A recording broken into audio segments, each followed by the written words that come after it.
স্বাস্থ্য ভবনে ডেপুটেশন কর্মসূচি ঘিরে একেবারে উত্তেজনা ছড়ালো। সিনিয়র চিকিৎসকরা আজ ডেপুটেশন জমা দিতে যান। জয়েন্ট প্ল্যাটফর্ম অফ ডক্টরসের ডেপুটেশন ঘিরে ধুন্ধুমার পরিস্থিতি। আমি আমার অফিসে যেতে পারবো।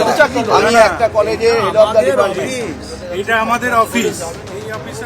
সন্দীপ সরকার আমাদের প্রতিনিধি রয়েছেন আমাদের সঙ্গে সরাসরি। সন্দীপের সঙ্গে কথা বলবো। সন্দীপ, ডেপুটেশন দিতে গিয়েছিলেন সিনিয়র চিকিৎসকরা, কি কারণে এই পরিস্থিতি তৈরি হলো? দেখো, এই মুহূর্তে আমরা দেখতে পাচ্ছি যে সিনিয়র চিকিৎসকদের কয়েকজন তারা স্টেথো বের করেছেন, গলায় ঝুলিয়েছেন, কেউ আবার আই কার্ড। সিনিয়র চিকিৎসক বিভাগীয় প্রধান বাঁকুড়া সম্মিলনী মেডিকেল কলেজের চিকিৎসক মানস গুমটা, তিনি হাতে তার যে আই কার্ড, সেই আই কার্ড দেখাচ্ছেন। স্বাস্থ্য ভবনে ঢুকতে দেওয়া হচ্ছে না।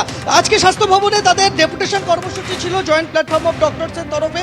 তার কারণ তাদের অভিযোগ যে দুই সিনিয়র চিকিৎসককে তাদের রিটায়ারমেন্টের দোরগোড়ায় দাঁড়িয়ে প্রতিহিংসামূলক বদলি করা হয়েছে এবং তারা এই যে আরজি করের মুভমেন্ট, সেই মুভমেন্টে তারা সমর্থন করেছিলেন, পাশে থেকেছিলেন। সেই কারণে তাদেরকে প্রতিহিংসামূলক বদলি এবং সেই প্রতিহিংসামূলক বদলি এবং তার জেরে তাদের সঙ্গে স্বাস্থ্য প্রশাসনের আধিকারিকদের দুর্ব্যবহার, এই সমস্ত কারণ উল্লেখ করে তারা আজকে ডেপুটেশন দিতে এসেছিলেন যাতে সরকার পুনর্বিবেচনা করে এই বদলি। কিন্তু তাদের যে তারা যারা এসেছিলেন সিনিয়র চিকিৎসকদের প্রতিনিধিরা, আমি সেই ছবিটা দেখাবো, তাদেরকে আটকে দেওয়া হয় স্বাস্থ্য ভবনের গেটে।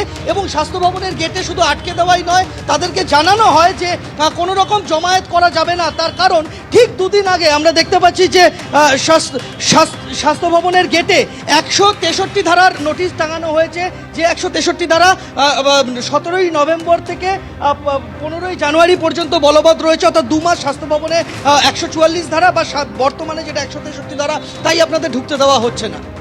না দেখুন, আমি একজন সিনিয়র চিকিৎসক, স্বাস্থ্য দপ্তরে 30 বছর কাজ করছি। একদম প্রান্তিক রুরাল হাসপাতাল থেকে শুরু করে একটা মেডিকেল কলেজে প্রফেসর হয়ে দীর্ঘদিন কাজ করছি। ফলে এটা তো আমার অফিস। 144 দ্বারা যারা কারা, যদি এখানে কোনো গোলমাল হয়, মিটিং মিছিল হয়, কারা কেউ যদি অশান্তি তৈরি করে, কোথাও আইন শৃঙ্খলা ভঙ্গ করে, তাদের জন্য আমরা কি আইন শৃঙ্খলা ভঙ্গ করতে এসেছি নাকি? আমি আমার অফিসে ঢুকতে চেয়েছিলাম যে আমার কিছু কথা বলার আছে, আমার দরকার থাকতে পারে, কথা বলার দরকার থাকতে পারে, সেই জন্য আমি আমার অফিসে এসেছিলাম। আপনারা জানেন যে এই কিছুদিন আগে 3 মাস মাত্র অবসর নেয়ার বাকি ছিল সেই চিকিৎসককে একটা জেলা হাসপাতাল থেকে একটা গ্রামীণ হাসপাতালে তাকে বদলি করা হয়েছে। এবং সেটাই আমরা জানতে চেয়েছিলাম যে এটা কোন সার্ভিসের কোন নিয়মে আপনারা এই বদলিটা করলেন।